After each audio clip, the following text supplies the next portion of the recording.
Hello everyone, good morning. Hope you all are fine. I am Kiran Trivedi, continuing the lecture of SY BCom, same 3, English subject. We have completed the paper that is named as Business Communication. We have completed 7 units and revised it. આજના lecture જે મુકાશે એની નીચે એની link હશે. આ link પર click કરીને WhatsApp ગ્રુપમાં add થવાનું છે અને એમાં તમને બીસીની નોટ્સ, બીસીના લાસ્ટ પેપર્સ એ બધું એમાં આપવામાં આવશે. બિઝનેસ કોમ્યુનિકેશન યુનિટ 1 અને 2 જે બુક બનાવવાની છે, તમારી પાસે ટેક્સ્ટ બુક નથી તો એના માટે બુક્સ બનાવવાની છે. યુનિટ 7ની તો 2 યુનિટ્સની સ્ટેપ બાય સ્ટેપ રોજ એક યુનિટની એક પીડીએફ મોકલવામાં આવશે. એટલે ગ્રુપમાં જોઈન થવાનું છે. ભૂલ્યા વગર આ લેક્ચરની નીચે એક લિંક હશે, એમાં એડ થઈને લિંકમાંથી ગ્રુપમાં જોઈન થઈને એમાં પછી તમને બીસીના બધા યુનિટ્સની પીડીએફ મોકલવામાં આવશે. તમે જોઈન થઈ જશો એટલે હું પીડીએફ મોકલી દઈશ. એમાં તમે યુનિટ વાઇઝ ક્વેશ્ચન આન્સર જે રીતે છે એ રીતે મેં બનાવીને પીડીએફ બનાવી છે એ તમારે લખવાના છે. So we are starting moving towards the unit textbook English. This ગ્રામરનો એક ટોપિક પૂરો કર્યો હતો, direct and indirect SY English.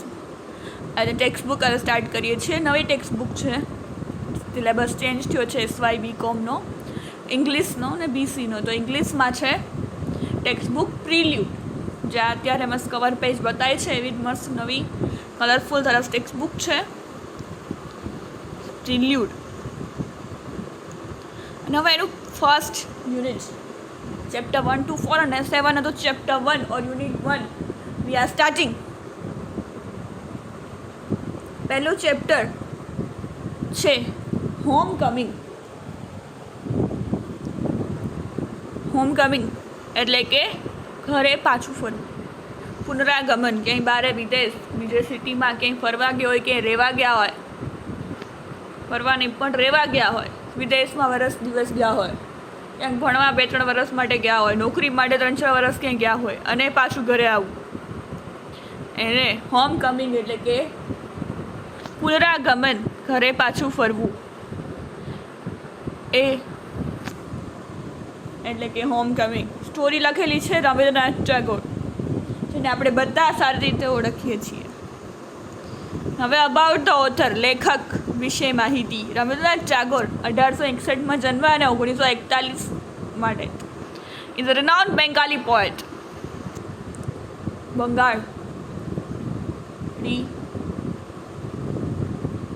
કવિ, મ્યુઝિશિયન, સંગીતકાર અને પ્લેરાઇટ એટલે કે જે નવલકથા અને નાટકો લખે અને પ્લેરાઇટ કહેવાય છે. પ્લે એટલે આમ તો નાટક, નાટક અને લેખો લખે છે અને પ્લેરાઇટ કહેવામાં આવે છે. રવિન્દ્રનાથ ટેગોર બંગાળના પ્રખ્યાત કવિ,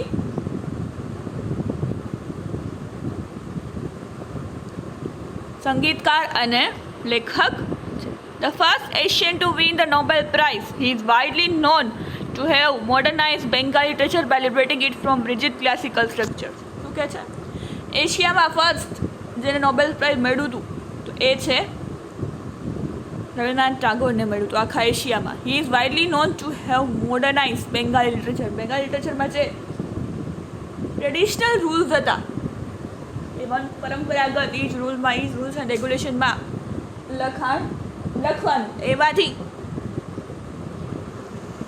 લિબરેશન એટલે કે એને મોડર્નાઇઝ બનાવીને ફ્રી વર્સ, એવું નથી કે બધા રૂલ્સ એન્ડ રેગ્યુલેશન સાથે છંદ અલંકાર સાથે જ લખવાનું, કવિતા એમ જ લખવી જોઈએ, નાટક આમ જ હોવું જોઈએ એવું નહીં. એમને ક્લાસિકલ સ્ટ્રક્ચર એટલે કે જે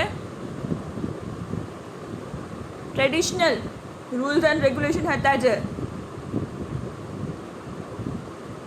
એ બધાને મોડર્નાઇઝ કરીને ફ્રી ટુ રાઇટ એવી નવી રીત બહાર પાડી. He is best known for his collection of poetry. એ સૌથી વધુ પ્રખ્યાત કેના માટે છે વિદેશમાં પણ, તો કે એની collection of poetry poetry collection છે કે એનું એમના નામ છે ગીતાંજલિ, જે બધાએ સાંભળ્યું જ હશે. Gitanjali in particular. Ghare Baire, Jogajog and Gora are some of his famous novels. આ એમની ફેમસ નોવેલ છે ઘરે બાહિરે, જોગાજોગ એન્ડ ગોરા. ગોરા મારા સિલેબસમાં હતી.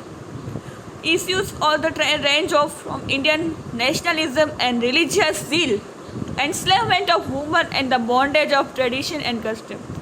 કે છે આ બધી કેના ઉપર ફેમસ નોવેલ છે, ફોકસિંગ ઓન ઇસ્યુઝ, જે ઇસ્યુઝ ત્યારે ભારતમાં ચાલતા.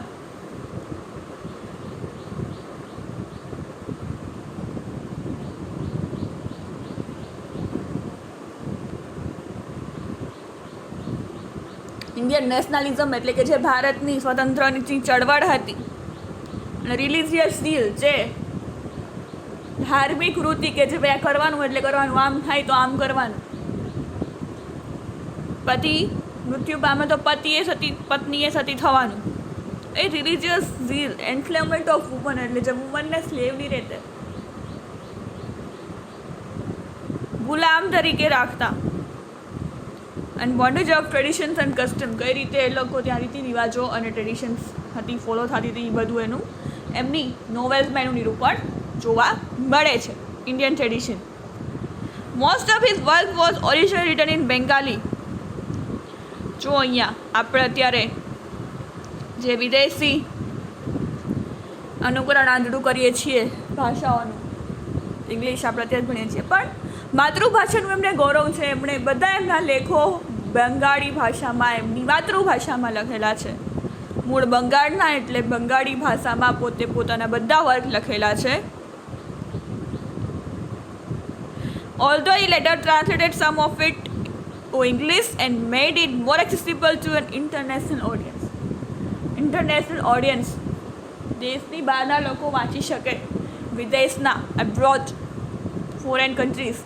એના માટે એમણે જાતે જ પોતાના વર્ક્સને, લેખોને એમણે ઇંગ્લિશમાં ટ્રાન્સલેટ કર્યા છે. બાકી એ મોસ્ટ પ્રોબેબલી એમના બધા વર્ક એ બેંગાલી એટલે કે બંગાળી ભાષામાં લખેલા છે. પોતાની માતૃભાષા પર એમનું ગૌરવ હતું, જે આપણે નથી. આપણે ગુજરાતી બોલતા અમુક જગ્યાએ અચકાઈએ છીએ.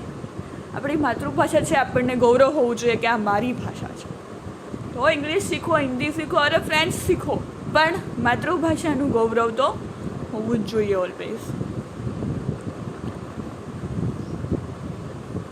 His writing conveys sympathy for the poor and upholds universal human values. શું કહે છે? His writing conveys sympathy, વાંચીને દયા ભાવના જન્મે. સિમ્પથી એટલે દયા. ફોર ધ પુઅર, ગરીબો માટે. And upholds universal human values. Universal એટલે કે વિશ્વ સ્તરે ફેલાયેલી જે હ્યુમન વેલ્યુઝ છે એ પણ તમને એમાં જોવા મળે છે. Tagore also wrote musical dramas કે જે ભજવી શકાય. એન્ડ 2 ઓટોબાયોગ્રાફીઝ, આત્મકથાઓ. One in his middle age and other in 1941. એક એના મિડલ એજ એટલે કે યુવાન હશે ત્યારે, અને એક 1941 કે જ્યારે એમનો મૃત્યુ, ક્લોઝ ટુ હિઝ ડેથ, જ્યારે એમનું મૃત્યુ થવાનું હતું એ સમયમાં, એ વર્ષમાં. He also started an experimental school at Shantiniketan. આપણે કેમ ભૂલી શકીએ? We all know about Shantiniketan, where he tried his Upanishadic ideas of education.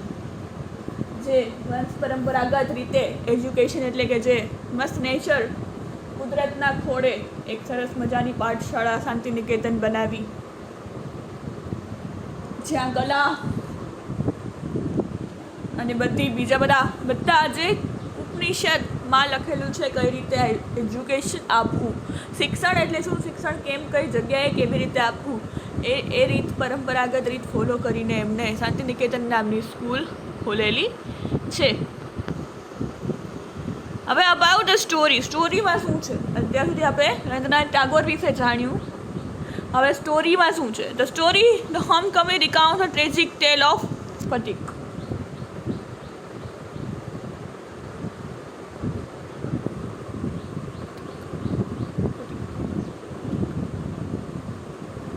The story એટલે કે આજે આપણે સ્ટોરી, આપણે યુનિટ 1 છે હોમ કમિંગ, એ કોની કહે છે? તો કે ટ્રેજિક થોડીક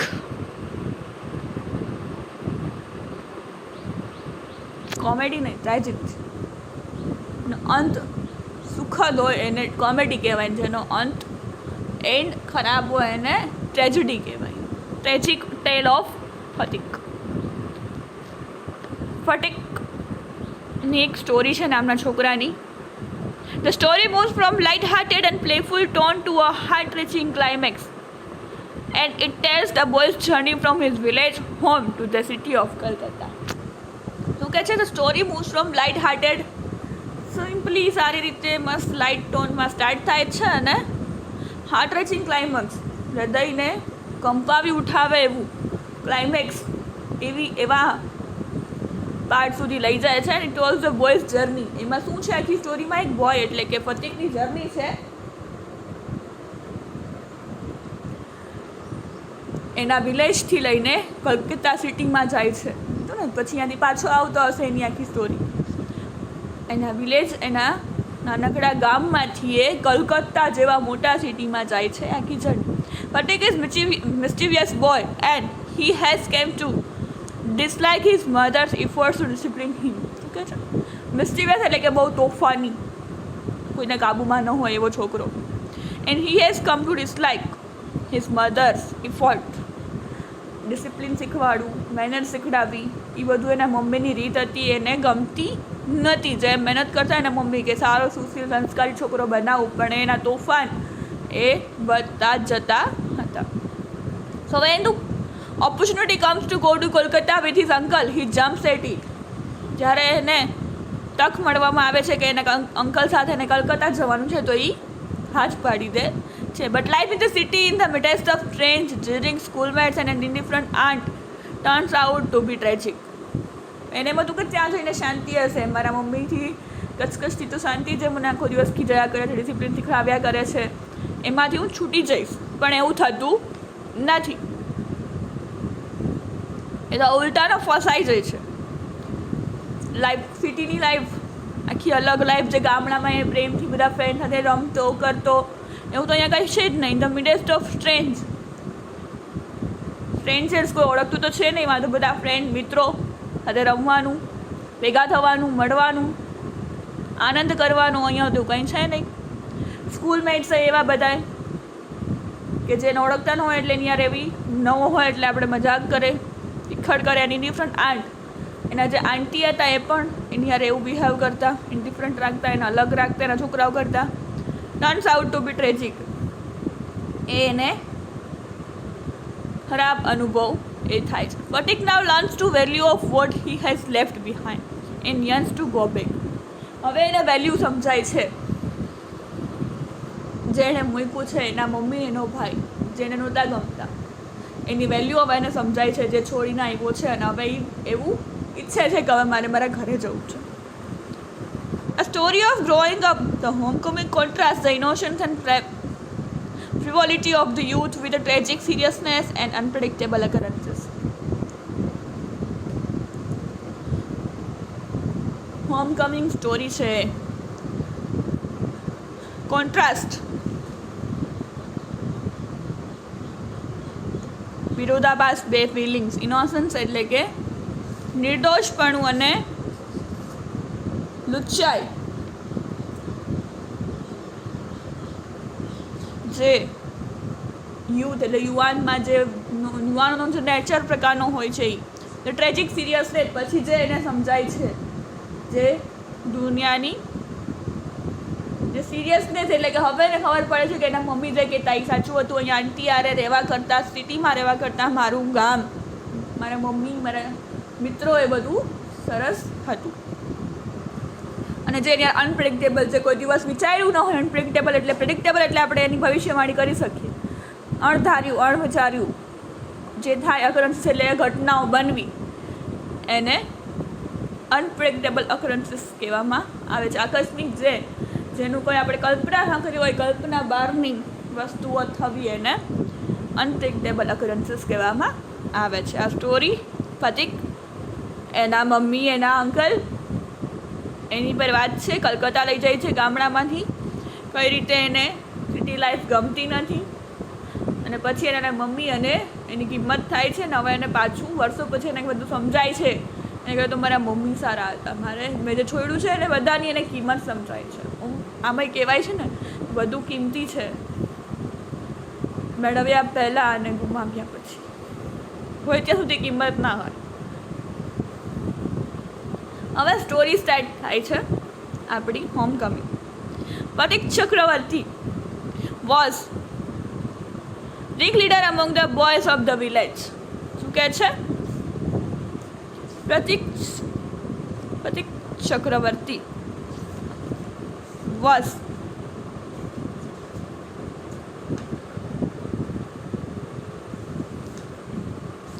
રિંગ લીડર એટલે કે the leader of a small group. Ring leader એટલે કોને કહેવાય? ગ્રુપનો લીડર હોય. આપણે કેમ હોય, એક આપણે નાનપણમાં રમતા હોય તો એક લીડર હોય આપણો, એ આપણને બધું રમાય શીખડાવે. એમ ગ્રુપ લીડર હતો Pratik among the boys of village. એના ગામમાં જે રમતા હતા છોકરાઓ એમાં એ ગ્રુપ લીડર હતો. And new mischief got into his head. હવે એના મગજમાં નવું તોફાન સૂઈજું. There was a heavy log lying on the mud flat of the river waiting to be shaped into mast for a boat.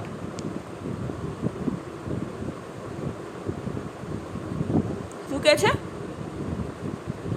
Heavy log ત્યાં પડ્યું હતું. Lying on the mud flat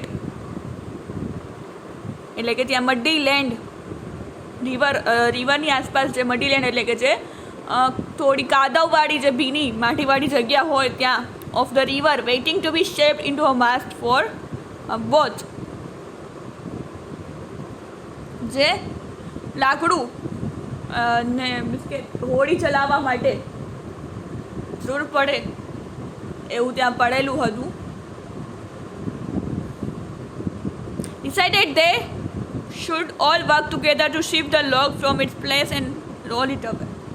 એ જે મોટું લાકડું પડ્યું હતું જેને હોડીમાં હલેસું બનાવવા માટે કે એ હેલ્પિંગ માટે જે રાખવામાં આવતું હોય છે હોડીમાં, બોટમાં જે લાકડું, એની ઉપર કંઈક ટિખડ કરીએ, એને રોલ કરી નાખીએ, એને વાળી દઈએ. The owner of the log would be angry and surprised. ગુસ્સે હશે અને જોશે કે આ કોણે કર્યું. And they would all enjoy the fun. અને એ લોકો મજા લેશે. Everyone seconded the proposal. એટલે બધાએ હા પાડી and it was carried unanimously. બધાએ હા પાડી હતી કે હાલો હવે મંડી પડી કામ કરવા. But just as the fun was about to begin, બસ એ મજા તોફાન ચાલુ થવાનું હતું એટલામાં મક્ખન, પ્રતીક's younger brother, sauntered up and sat down on the log in front of them, all without a word. અને ચાલુ હતું ત્યાં મક્ખન, કોણ છે કે પ્રતીકનો યંગર બ્રધર, નાનો ભાઈ, ત્યાં આવ્યો અને ચૂપચાપ એ લોગ પર લાકડા પર બેસી ગયો, કંઈ પણ બોલ્યા વગર. The boys were puzzled for a moment. બધા છૂટા રહી ગયા કે આ હું આવીને બેસી ગયો. He was pushed rather timidly. ચતુરાઈથી ધક્કો માર્યો by one of the boys and told to get up. એકે ધક્કો માર્યો, અહીંથી ખસી જા, ઊભો થા, અહીંયા શું કામ બેસી ગયો? But he remained quite unconcerned. જાણે એને કંઈ ફેર જ ન પડતો હોય એમ, એને કંઈ કન્સર્ન લેવા દેવા જ ન હોય એમ એ ત્યાં બેઠો રહ્યો. He appeared like a young philosopher meditating on the futility of games. શું કહે છે? જાણે એને કંઈ ફેર જ ન પડતો હોય એમ, જાણે કોઈ ફિલોસોફર ત્યાં ધ્યાન ધરતા હોય એમ ત્યાં બેઠો રહ્યો. Pratik was furious. Makhan, he cried, if you don't get down the minute I will thrash you. શું કહે છે? હવે બીજું તો કોણ એક્શન લે? એનો ભાઈ જ. એને ભાઈએ કીધું હવે ઊભો લે, બાકી હું તને ધક્કો મારીશ અહીંથી. Makhan only moved to more comfortable position. Now if Pratik was to keep his regal dignity before the public, it was clear ought to carry out his threat. કહે છે હવે કહે છે કે જો પ્રતીક કાંઈ સડી કરશે તો એ કંઈક એની સામે એક્શન એવું જ લેશે. But his courage failed him in such a crisis. His fertile brain, however, rapidly seized upon a new manure which would discomfort his brother and afford his followers an added amusement. હલતો નહોતો, સાંભળતો જ નહોતો કોઈનું, બસ સરસ રીતે બેસી ગયો તો ધ્યાન ધરતો એમ કમ્ફર્ટેબલી. આપણે અહીં બેઠા જ અને જે કરવું હોય કરે. He gave the word of command. Rolog and Makhan loved over together. ભલે બેઠો. પ્રતિક કહે છે ભલે બેઠો, ઉપાડો લાકડું વાળી નાખો, ભલે બેઠો એના પર. Makhan heard the order and made it point of honor to stick on. કંઈ વાંધો નહીં, રમતા ચાલુ રાખો. But he overlooked the fact, like those who attempt earthly fame in the matter, that there was peril in it. શું છે? Danger હતું એ તો ભાઈ, પાડવું ને વાગે તો. The boy began to heave at the log.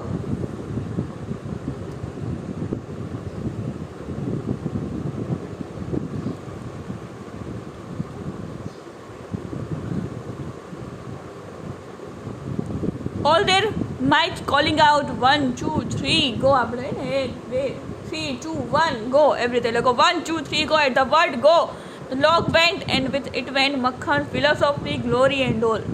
કે છે 1, 2, 3 કરીને લોકોએ ચાલુ કર્યું વાળવાનું લાકડા.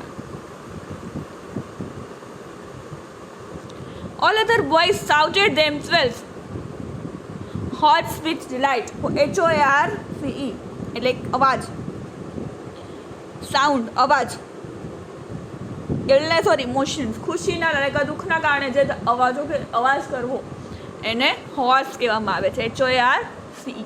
But Pratik was a little frightened. એ તો ડરી ગયો હતો. He knew what was coming. શું થવાનું છે એને ખબર જ હતી. And sure enough, Makhan rose from Mother Earth blind as fate, screaming like the Furies. Spirit of punishment. Furies એટલે spirit of punishment. He rushed at Pratik and crushed his face and bit him and kicked him, and then went crying home. શું થયું? ઓલો ઊભો થયો એને એના ફેસને ચિત્યાભાઈને એક ગાલ ખીચીને માર્યું, છાપડ, એન્ડ કિક્ડ હિમ, એને લાત પણ મારી, and then went crying home, રોતો રોતો ઘરે જતો રહ્યો. અહીંયા એક ડ્રામા પૂરો થયો. Pratik wiped his face and sat down on the edge of sunken bench on the river bank and began to chew a piece of grass. એક જગ્યાએ એનો ફેસ લૂછ્યો અને એક જગ્યાએ બેઠો રહ્યો અને ચ્યુ એટલે આમ તો ખાવું, આપણે ચિંગમ ખાય ને એને ચ્યુ કહેવાય, ચાવ. પીસ ઓફ ગ્રાસ, એક ઘાસનો પીસ ખાવા માંડ્યો. What came up to the leading and middle-aged man with grey hair and a dark mustache stepped and middle-aged and stepped ashore. He was the boy sitting there doing nothing and asked him where Chakravarti lived. એક ભાઈ બોટમાં આવ્યા ત્યાં. Dark મુસ્ટેક એટલે કે મૂછ, grey hair અને મૂછવાળા એક ભાઈ આવ્યા અને અહીંયા એક જ છોકરો બેઠો હતો એટલે એને પૂછ્યું ચક્રવર્તી ક્યારે છે? Pratik went on chewing the grass and said, "Wah." But it was quite impossible to tell. Very pointed. ક્યાં એટલે વાહ એટલે વાહ ક્યાં?